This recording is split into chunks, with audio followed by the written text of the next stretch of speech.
அனைவருக்கும் வணக்கம். மதாபிதா குரு தெய்வ ஆசைகளுடன் எம்பெருமான் ஸ்ரீ உச்சிஷ்ட மகா கணபதி அனைவருக்கும் நீண்ட ஆயுளையும் நிறைந்த செல்வத்தையும் உயர்ந்த புகழையும் மெய்ஞானத்தையும் பேரறிவையும் பிரபஞ்ச ஞானத்தையும் பெருமளன் வாழ அனைவருக்கும் எனது மானசீகமான வாழ்த்துக்கள், மானசீகமான ஆசைகள். அனைவரையும் ஜி காஸ்டோ அன்புடன் வரவேற்கிறோம். நம்ம இன்னைக்கு பார்க்க போற பதிவுல ரொம்ப சிம்பிளான ஒரு வார்த்தை, நிமித்தங்கள்னு நான் அடிக்கடி சொல்லிக்கிட்டே இருக்கேன்.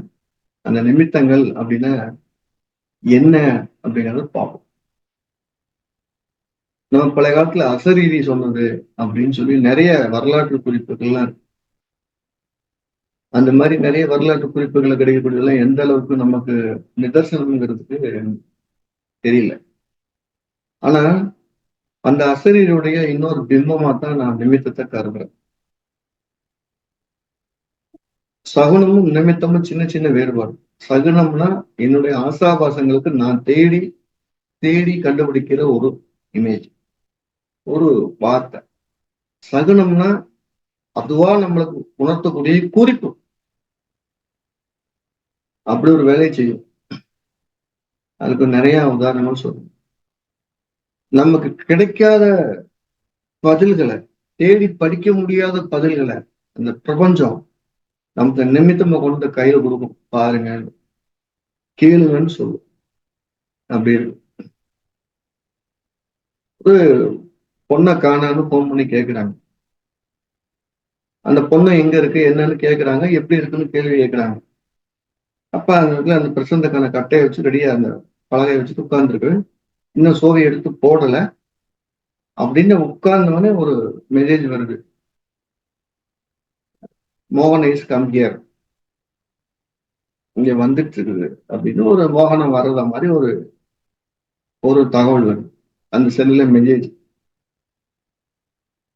இப்ப இந்த மெசேஜ், இந்த மோகனா வருதுங்கிற அந்த மெசேஜ நான் நிமித்தமா எடுத்துக்கிட்டு, உங்க பொண்ணு காணாம போன பொண்ணு மோகனாங்கிற ஒரு பொண்ணு கூட இருந்து வீட்டுக்கு வந்துட்டு இருக்க மாதிரி எனக்கு தோணுது. உங்க பொண்ணுடைய ஃப்ரெண்ட் லிஸ்ட்ல யாராவது மோகனான்னு இருக்காங்களான்னு கேளுங்க அப்படின்னு அவர் சொல்றேன். அவரு ஒரு பொண்ணு மோகனான்னு இருக்கு, ஆனா ரொம்ப க்ளோஸ் இல்லைன்னு, கண்டிப்பா அந்த பொண்ணை கேளுங்க அப்படின்னு. இன்னும் பிரசன்ட் ஆரம்பிக்கல, ஆரம்பிக்கிறதுக்கு முன்னுக்கே இந்த சம்பவம் நடக்குது. அவர் போன் பண்றாரு. போன் பண்ணி இந்த மாதிரி மோகனா, இந்த மாதிரி இந்த பொண்ணோட அப்பா பேசுறேன்னா, என் பொண்ணு உங்க வீட்டுக்கு வந்துச்சான்னு கேட்கிறேன். அந்த பொண்ணு வந்து மெல்ல சொல்லுது, உங்க மகன் எங்க வீட்டு மாடிலன்னு தூங்கிட்டு இருக்கா, நீங்க இருக்கிறீங்கன்னு சொல்லாதேன்னு சொல்லி இருக்கிறான். நான் சொன்னேன்னு சொல்லாதீங்க, நேரம் எங்க வீட்டுக்கு வந்து கூட்டிட்டு போங்கன்னு சொல்லுது. அவர் அந்த பிரசன்னம் கேட்டவர் அசந்துட்டார். நம்ம இன்னும் சொல்லி எடுத்து போடவே இல்லை.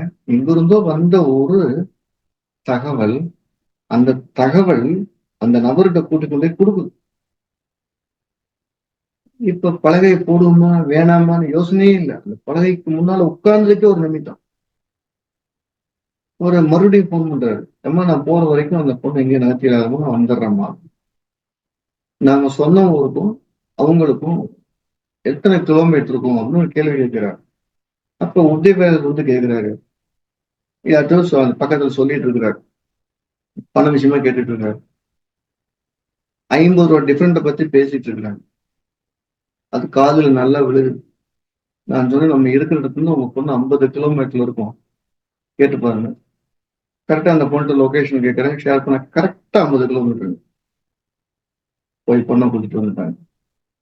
அப்படி பிரபஞ்சம் என்ன செய்யும்னா, உங்களுடைய கேள்வி சரியா இருந்து, உங்க பிரார்த்தனை சரியா இருந்து, உங்களுடைய நீங்க செஞ்சிருக்கிற பக்தி மார்க்கம் கரெக்டா இருந்தா, உங்களுக்கு வேணுங்கிற பதில் வாசல் அப்படியே விதைச்சு கொடுத்துட்டு போயிட்டே இருக்கும். அப்படி ஒரு வேலை செய்யும். இன்னொரு வார்த்தை, இன்னொரு பொண்ணு வந்து கேட்குது, நான் என்ன படிக்கலாம்னு கேள்வி.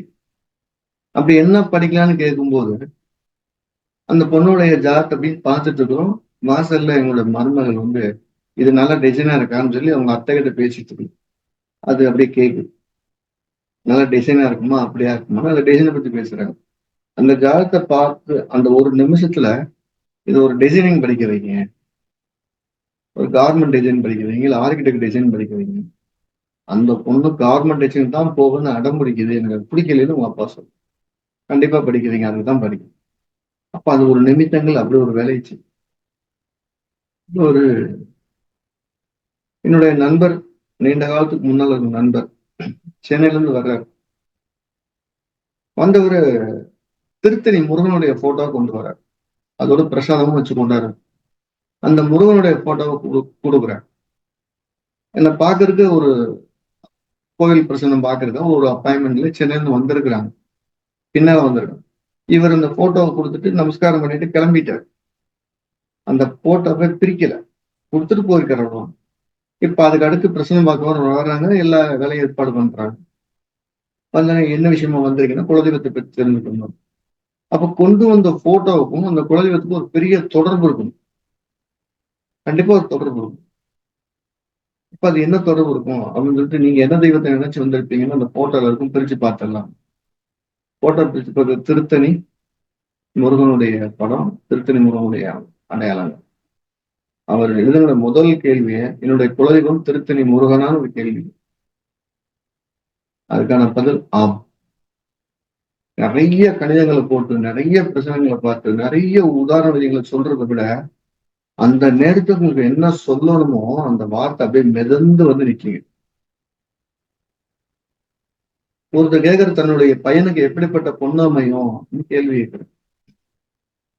அப்ப அந்த கேட்டு அந்த சமயத்துல காய்கறி கடைக்காரர் போறவரு தக்காளி வேணுமா, தக்காளி அருமையான தக்காளி அப்படின்னு சொல்றாரு. இப்ப இந்த பதிலை இவர்கிட்ட சொன்னா போதும், தக்காளியை கட்டுங்கன்னு சொல்ல முடியாது. ஆனா அதுல இருந்து கருவை எடுத்துக்கிட்டு, நீங்க பாக்குற இந்த பொண்ணு நல்லா அழகா லட்சணமா தக்காளியாட்டம் இருக்கும்.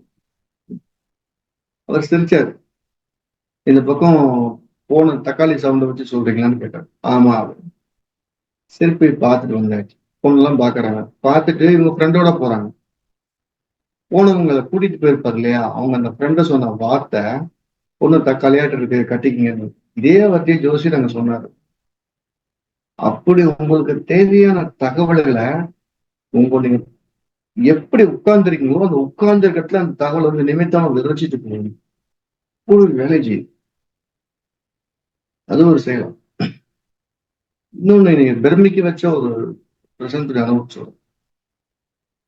ஒரு பிரசனம் ஆரம்பிச்சுட்டேன். ஆரம்பிச்சு நான் அது வந்து உங்க தெய்வம் வந்து மகர ராசியை சுட்டி காட்டுது, அங்க மாந்தி இருக்கனால சுடலை உங்க தெய்வமா இருக்கும் அப்படின்னு சொல்லிட்டேன். ஒரு 25 பேருக்கு மேல உட்கார்ந்து இருக்கிறாங்க. உட்கார்ந்து இருக்கிற இடத்துல யாருமே அதை பத்தி வாய் திறந்து பேசல. ஆனா அந்த பிரசனம் அப்படியே மூவ் ஆயிட்டு இருக்கு. ஒரு கட்டத்துல நான் எடுத்து சொல்லிட்டே இருக்கிறேன். அப்ப அந்த பிரசனத்துக்கு வந்த கர்த்தா முதல்ல சாதாரண உட்கார்ந்தாரு, அப்புறம் அப்படி சமண உறவுல குத்துக்கால் வச்சு உட்கார்ந்தாரு. அந்த ஒரு 20 பேர் 25 பேர் உட்கார்ந்துருக்கவங்களை பார்த்து ஒரு சவுண்ட் விட்டாரு பாருங்க. கேட்கல, ஒரு சத்தம் போட்டாருங்க. திடுக்குன்னு ஒரு செங்கல் எல்லாரும் நடுங்கிட்டு. இந்த ஒரு பார்வை அப்படி பார்த்துட்டு மீசி அது ஒரு தூக்கம். அந்த தோற்றத்துக்கு அந்த சவுண்ட் வர்றதுக்கு வாய்ப்பே இல்லை. அப்படி ஒரு முறுக்கு. இது பிரசனம் பார்த்துருக்கும் இது எப்படி நடந்துன்னு பார்த்தா, எங்க வீட்டுக்கு வெளியில கருப்புசாமி கோயில் வச்சிருக்கோம். அந்த கோயிலுக்கு பூஜைக்கு மணி அடிச்சிட்டு இருக்கிறாங்க. அந்த மணி அடிச்சு சத்தம் கேட்டு ஒரு கிருன்னு ஏறிச்சு. இப்படி ஒரு ஓசை, இப்படி ஒரு தெய்வம் எழுப்பிடுச்சு. எல்லாரும் சூடாயிட்டாங்க. சொல்லலை மருந்து ஏத்துக்கிறோம். ஏன்னா எங்க சாமி வந்தா இப்படித்தான் வரும். 20 வருஷத்துக்கு முன்னால இந்த கோயில சாமி கும்பிட்டுருக்கோம். அப்ப இப்படித்தான் உட்கார்ந்து இப்படித்தான் நின்று பேசணும். அப்படி ஒரு அஜாரமான ஒரு முறுக்கு. அந்த எலும்பும் தோலுமா இருக்கக்கூடிய நபர்கிட்ட இருந்து அந்த ஒரு சவுண்டை எதிர்பார்க்கவே இல்லை. அந்த சவுண்டை நம்ம வீட்டுக்கு பின்னால கூடிய கருப்புசாமியோட மணி சித்தம் நிமித்தமா கலந்து விடுச்சு. மாதிரி நிறைய இடங்கள்ல நிமித்தங்கள் இப்படியே வந்துட்டு.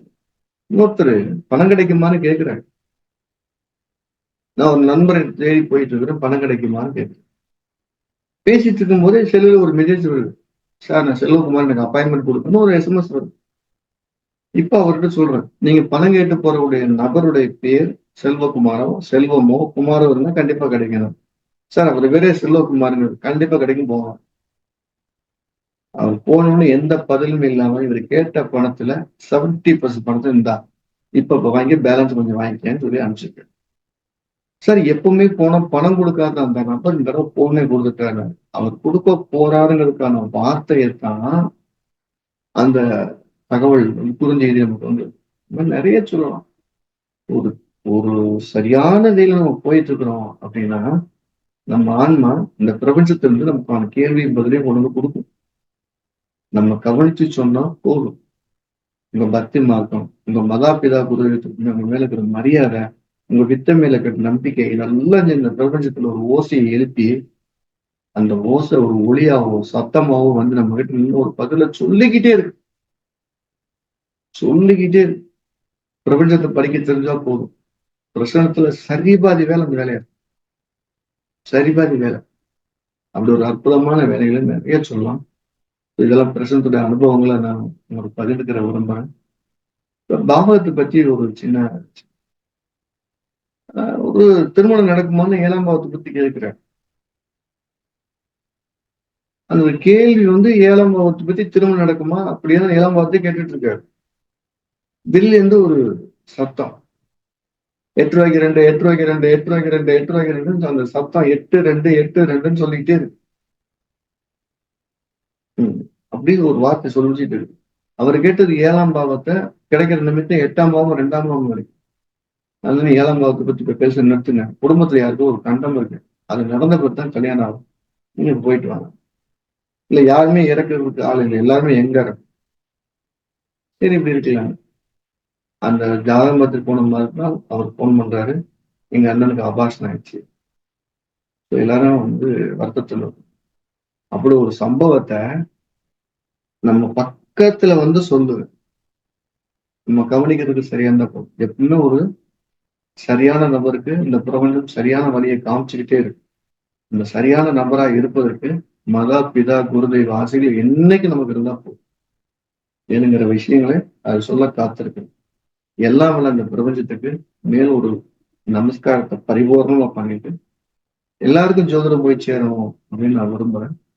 அந்த ஜோதிடம் என்ன செய்யணும், உங்களை ஒரு திறமையான இடத்துக்கு உங்களை கூட்டிட்டு போவோம். உங்களுக்கு வலி உள்ள நேரங்கள்ல அது ஒரு மருந்தா இருக்கும். கடக்க முடியாத நேரத்துல அது கடக்கிறதுக்கு ஒரு படகா இருக்கும். ஒரு அற்புதமான ஒரு துணைவனா இருக்குங்கிறதுல எனக்கு எந்த மாற்ற கருத்தும் இல்லை. அப்படி ஜோதிடம் படிக்கணும்னு விரும்புறவங்க கீழே இருக்கக்கூடிய நம்பர்ல நீங்க தொடர்பு கொள்ளலாம். அடிப்படை ஜோதிடம் எப்படி இருக்குன்னா, கணிதங்களுக்கு மிக குறைவா இருக்கும். பெரும்பாலும் கணிதங்களே இல்லாத ஒரு அடிப்படையா எளிமையான பலன் சொல்ற ஒரு பேட்டர்ன் உருவாக்கி இருக்கிறோம். அதன் மூலியமா உங்களை நீங்க மேம்படுத்திக்க முடியும். ஸோ படிக்கணும் விருப்பம் இருக்கு, கீழே இருக்கிற நம்பர் தொடங்கும். அது இல்லாம இந்த மார்ச் மாசம் 31ஆம் தேதி அடிப்படை வகுப்புகள் கூடுதல் சிறப்போடு நடக்க காத்திருக்குது. ஏப்ரல் மாசம் 3ஆம் தேதியிலிருந்து 24 நாள் நமக்கு பல்வேறு கோணங்கள்ல இப்படி பலன் சொல்ல போறாங்க. ஜோதிடத்துடைய உயர்நிலை அடிப்படைக்கு அடுத்த செய்தியில படிக்க விருப்பம் இருக்கவங்க பதிவு செய்யலாம். அதுவும் நடக்க போகுது. இந்த 2 வகுப்புமே ஆன்லைன்ல மட்டும்தான் நடக்கும், நேரில் நடக்கிறதுக்கு வாய்ப்பு இல்லை. படிக்க விருப்பம் இருக்கவங்க பதிவு செய்வாங்க.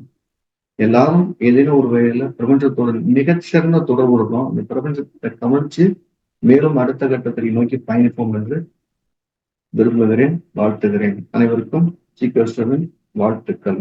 மானசீகமான ஆட்சிகள்.